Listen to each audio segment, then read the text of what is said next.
আমি ওনাকে অনেক ভালোবাসি, আমি আপনাদের বোন। বিমানবালার সাথে পরকীয়ার অভিযোগ নিয়ে অবশেষে মুখ খুললেন জনপ্রিয় ইসলামী বক্তা আবু তহা মোহাম্মদ আদনান। ফেসবুকে এক পোস্ট, আর সেই এক পোস্টেই তোলপাড় পুরো দেশ। মাত্র 24 ঘন্টার মধ্যে নাটকীয়ভাবে বদলে গেল সবকিছু। ঘটনার শুরুটা একেবারে সিনেমার মতো। জনপ্রিয় ইসলামী বক্তা আবু তহা মোহাম্মদ আদনান, যাকে অনেকেই অনুসরণ করেন, তার শান্ত জ্ঞানভরা বয়ান হাজার মানুষ শুনে মুগ্ধ হয়। কিন্তু এবার তার নাম উঠে এলো এক চাঞ্চল্যকর বিতর্কে। সবকিছু শুরু হয় তার স্ত্রী সাবিকুন নাহার সারার একটি ফেসবুক পোস্ট দিয়ে। সেখানে তিনি স্বামীর বিরুদ্ধে এমন অভিযোগ তোলেন যা কেউ ভাবতেও পারেনি। পোস্টে তিনি লেখেন, তার স্বামী নাকি নিজের পুরনো পরিচিত এক নারী, যিনি পেশায় বিমানবালা, জরিনা জামিনের সঙ্গে পরকীয়ায় লিপ্ত। পোস্টের ভাষা ছিল খুবই কড়া, রাগ ও কষ্টে ভরা। এক জায়গায় তিনি লিখেছিলেন, আমার বিছানায় বসে প্রেম করেন এয়ার হোস্টেস নারীর সাথে। এই একটি বাক্যই যেন আগুন ধরিয়ে দেয়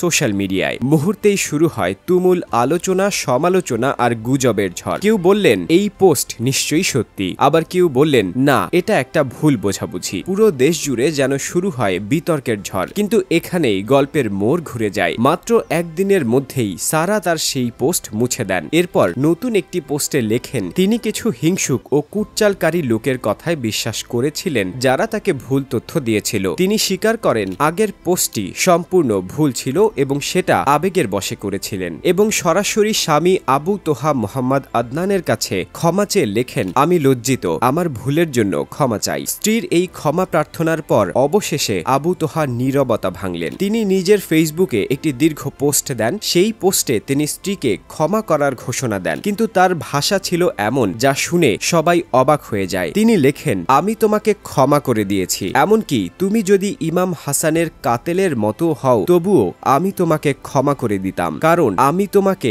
এক আল্লাহর জন্য ভালোবাসি। স্ত্রীর দুটি পোস্টকে তিনি তার প্রতি অপার ভালোবাসার নিদর্শন হিসেবে আখ্যা দিয়েছেন। তার মতে সারা ভুল করেছেন এবং সেই ভুল বুঝতেও পেরেছেন, যা একজন মানুষের অনুতপ্ত হওয়ার জন্য যথেষ্ট। একই পোস্টে আবু তোহা আদনান তার বিরুদ্ধে ওঠা অন্যান্য অভিযোগও খণ্ডন করেন। তিনি স্পষ্ট জানান, তার পরিচালিত প্রতিষ্ঠান কোনো অনুদানের টাকায় নয়, বরং আল্লাহর দেওয়া রিজিকেই চলে। আর সেখানে নারী পুরুষের অবাধ মেলামেশা নিয়ে যে অভিযোগ তোলা হয়েছে তা সম্পূর্ণ ভিত্তিহীন। প্রতিষ্ঠানে নারী পুরুষের অবাধ মেলামেশার অভিযোগটিও আবু তোহা মোহাম্মদ আদনান দৃঢ়ভাবে অস্বীকার করেছেন। তার ভাষায় এসব অভিযোগ সম্পূর্ণ ভিত্তিহীন। স্ত্রীর অভিযোগ, পরে ক্ষমা চাওয়া, আর সবশেষে স্বামীর ক্ষমা। এই ধারাবাহিক ঘটনা যেন এক নাটকীয় মোড় এনেছে। অনুসারীরা এই উদারতায় মুগ্ধ, তবে সমালোচকরা এটিকে একটি পারিবারিক নাটক হিসেবে দেখছেন। ঘটনাটি প্রমাণ করে ব্যক্তিগত জীবনের টানাপোড়েন যখন সামাজিক যোগাযোগ মাধ্যমে চলে আসে, তখন তা